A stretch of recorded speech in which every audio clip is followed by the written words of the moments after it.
ये है Jordan. Syria, Iraq, Saudi Arabia, Israel और पैलेस्टाइन के साथ बॉर्डर शेयर करने वाला मिडिल ईस्ट का वो अकेला कंट्री जो इतने खतरनाक खित्ते में होने के बावजूद बिल्कुल पीसफुल और स्टेबल है। अगर आप इस मैप को गौर से देखें तो आपको जॉर्डन के सारे पड़ोसी मुल्कों में इंस्टेबिलिटी या वॉर्स नजर आएंगी। सीरिया, इराक, इसराइल और पैलेस्टाइन जैसे कंट्रीज के साथ जुड़ा होने के बावजूद जॉर्डन उस आग से बचा हुआ है जो इन कंट्रीज में लगी हुई है। लेकिन आखिर ऐसा क्यों है? हालांकि हजारों साल से जॉर्डन एक कमजोर कंट्री रहा है जिस पर बहुत सी एम्पायर्स ने चढ़ाई की है, क्योंकि ये जेरूसलम और हेब्रोन जैसे होली सिटीज के रास्ते में है और इन शहरों तक पहुंचने के लिए बेबीलोनियंस, मुस्लिम्स, क्रूसेडर्स और ऑटोमन एम्पायर ने इसी रूट का इस्तेमाल किया है। तो फिर आज जॉर्डन इतना पीसफुल और स्टेबल क्यों है? इस सवाल का जवाब जॉर्डन की ज्योग्राफी, उसकी हिस्ट्री और उसकी कुछ पॉलिसीज में छुपा हुआ है। सबसे पहले हम जॉर्डन की ज्योग्राफी को समझते हैं। जॉर्डन के 75% एरिया पर रेगिस्तान है और ये मिडिल ईस्ट के खुश्क तरीन कंट्रीज में से एक है, जहां पर पूरे साल में 245 mm से भी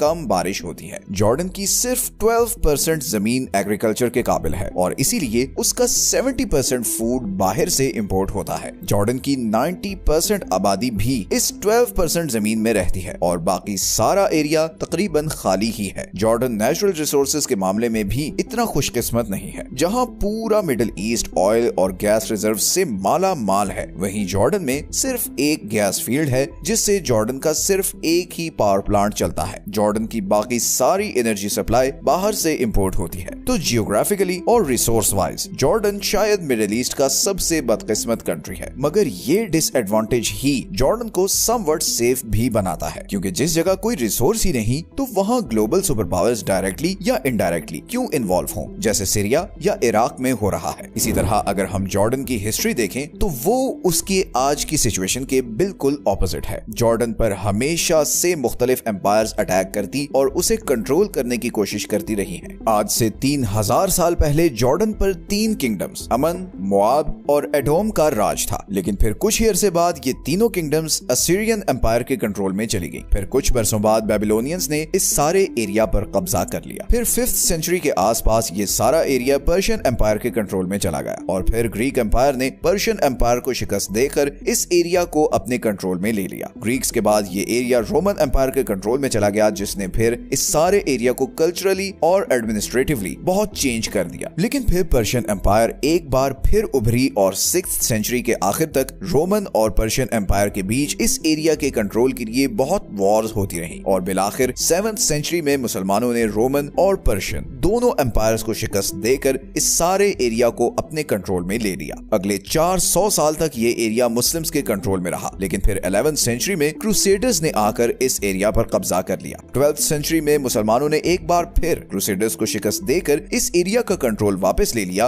और 15th सेंचुरी तक ये एरिया इजिप्शियन ममलूक्स के कंट्रोल में रहा और फिर फाइनली 16th सेंचुरी में ये एरिया ऑटोमन एम्पायर के कंट्रोल में चला गया और 20th सेंचुरी तक ये सारा एरिया ऑटोमन एम्पायर के कंट्रोल में ही रहा। लेकिन ऑटोमन एम्पायर के दौर में एक प्रॉब्लम ये हुई कि ऑटोमन एम्पायर का इस एरिया पर कोई खास फोकस नहीं था, क्योंकि सिवाय इस चीज के कि यहाँ से जेरूसलम तक जाने का नेचुरल रूट था, उनके लिए ये एरिया तकरीबन यूजलेस था, बिकॉज ना तो यहाँ कोई एग्रीकल्चर था ना कोई बड़ा समुंदर लगता था। तो ऑटोमन एम्पायर ने यहाँ पर कोई खास डेवलपमेंट नहीं की, जिसकी वजह से लोकल्स में बहुत गुस्सा था और इसीलिए उन्होंने सन 1900, सन 1905 और 1910 में ऑटोमन एम्पायर के खिलाफ बगावत करने की कोशिश भी की, जिसे ऑटोमन्स ने बुरी तरह कुचल दिया। मगर लोकल जॉर्डेनियंस ने इस घाव को हमेशा याद रखा और वर्ल्ड वॉर 1 में उन्होंने ऑटोमन एम्पायर के खिलाफ ब्रिटिश एम्पायर का साथ दिया और जब वर्ल्ड वॉर 1 खत्म हुई तो जॉर्डन ब्रिटिश एम्पायर की ही कॉलोनी बन गया और 1946 तक ब्रिटिश कंट्रोल में ही रहा। 1946 में जॉर्डन ब्रिटिश कंट्रोल से आजाद हुआ और वर्ल्ड मैप पर एक इंडिपेंडेंट कंट्री के तौर पर सामने आया। अब जॉर्डन का नाम था हैशमाइट किंगडम ऑफ जॉर्डन और इसके बादशाह थे किंग अब्दुल्ला हुसैन। मगर आजादी के बाद जॉर्डन एक कॉम्प्लेक्स सिचुएशन में था। उसके बिल्कुल साथ एक नई आबाद होने वाली स्टेट ऑफ इसराइल थी, जिसके खिलाफ सारा अरब था। आजादी के 2 साल बाद ही 1948 में जॉर्डन 7 अरब कंट्रीज के साथ मिलकर इसराइल के खिलाफ वॉर में चला गया इस वॉर को फर्स्ट अरब इसराइल वॉर भी कहते हैं। इस वॉर में जॉर्डन ने वेस्ट बैंक और ईस्टर्न जेरूसलम तक कब्जा कर लिया। हजारों फलस्तीनियों ने किंग अब्दुल्लाह को अपना बादशाह मान लिया और 1967 तक वेस्ट बैंक और ईस्ट जेरूसलम जॉर्डन का ही हिस्सा रहे। फिर 1967 में 6 डे वॉर में इसराइल ने अटैक करके West Bank, Golan Heights, Sinai और गजा पर कब्जा कर लिया। फिर 1970 और 1973 में भी जॉर्डन और इसराइल के बीच लड़ाई हुई, जिसमें जॉर्डन को बहुत भारी नुकसान उठाना पड़ा। इसी दौरान हजारों की तादाद में फलस्तीनी रेफ्यूजीज जॉर्डन में आकर आबाद होने लगे और जॉर्डन ने भी सब रेफ्यूजीज के लिए अपने बॉर्डर्स खोल दिए। इन सब का जॉर्डन की इकोनॉमी और पॉलिटिकल सिस्टम पर बहुत बुरा असर भी पड़ा और 1999 तक जॉर्डन में बहुत ज्यादा पॉलिटिकल और इकोनॉमिक इंस्टेबिलिटी रही। और अब यहाँ ये सवाल आता है कि फिर 1999 के बाद ऐसा क्या हुआ कि आज जॉर्डन इतना स्टेबल कंट्री बन चुका है। असल में 1999 में जॉर्डन के उस वक्त के किंग बहुत बीमार थे और उन्होंने किंग अब्दुल्लाह II को अपना जानशीन बनाया। किंग अब्दुल्लाह II ने आते ही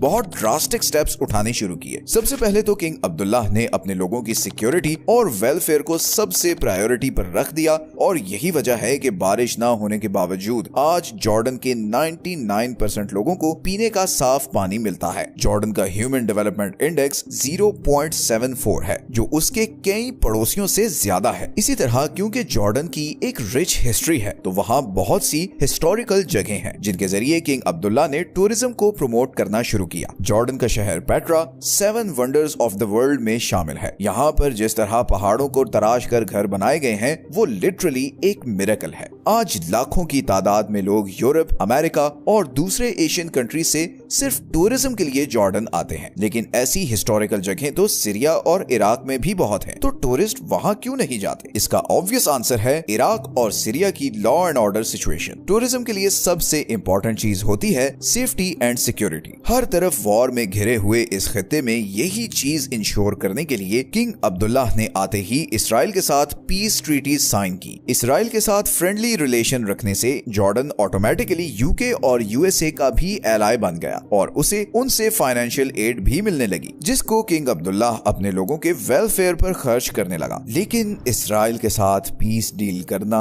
एक दो धारी तलवार थी, क्योंकि सारा अरब इसराइल के खिलाफ था। तो ऐसे में अरब कंट्रीज ने जॉर्डन के खिलाफ कोई एक्शन क्यों नहीं लिया? इसकी एक बहुत बड़ी वजह यह है कि जॉर्डन पूरे अरब बल्कि पूरी दुनिया में सबसे ज्यादा रेफ्यूजीज लेने वाला मुल्क है। जॉर्डन में 30 लाख पैलेस्टीनियंस, 11 लाख के करीब सीरियंस और हजारों इराकी, चेचन और आर्मेनियंस आबाद हैं। इतने रेफ्यूजीज अपने मुल्क में रखने की वजह से सब कंट्रीज जॉर्डन की रिस्पेक्ट करते हैं, बिकॉज अगर जॉर्डन इन रेफ्यूजीज को ना लेता तो फिर ये सऊदी अरब और दूसरे गल्फ कंट्रीज के लिए मसला खड़ा करते। इसलिए अरब कंट्रीज इसके बावजूद कि जॉर्डन ने इसराइल के साथ पीस डील कर रखी है, वो खुश हैं कि जॉर्डन ने इन लाखों लोगों को अपने मुल्क में पनाह दी हुई है और सिर्फ यही नहीं बल्कि उनके साथ बहुत अच्छा सलूक भी किया जाता है। और यही वजह है कि 2011 में अरब स्प्रिंग के बहुत ही कम असरात जॉर्डन तक पहुंचे, बिकॉज जॉर्डेनियन किंग ने फौरन प्रोटेस्टर्स की डिमांड को पूरा किया और किसी भी किस्म की फोर्स इस्तेमाल करने के बजाय बड़े ही आराम से उनके साथ डील किया। तो इस न्यूट्रलिटी और हॉस्पिटैलिटी की वजह से जॉर्डन के सभी पड़ोसी उसकी रिस्पेक्ट करते हैं, क्योंकि उन्हें पता है कि जॉर्डन ने उनका बहुत बड़ा बोझ उठाया हुआ है।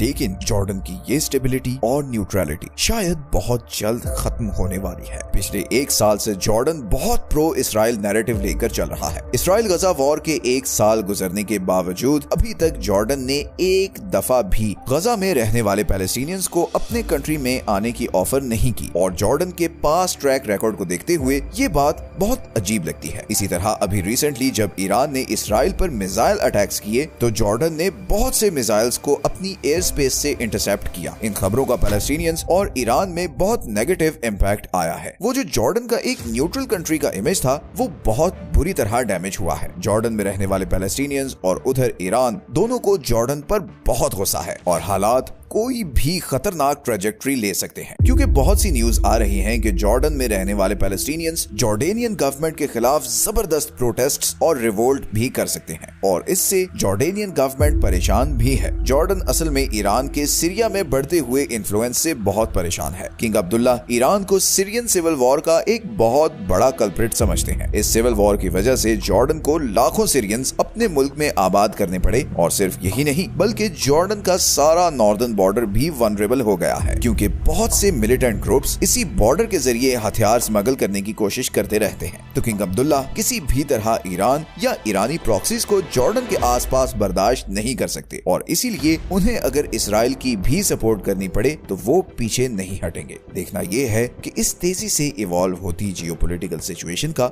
जॉर्डन पर क्या इम्पैक्ट पड़ने वाला है, क्योंकि लग ऐसे रहा है कि मिडिल ईस्ट का सबसे स्टेबल कंट्री अब फाइनली किसी कॉन्फ्लिक्ट की तरफ बढ़ रहा है। मिलते हैं नेक्स्ट वीडियो में एक और इंटरेस्टिंग टॉपिक के साथ। अपना ख्याल रखें। अल्लाह हाफिज।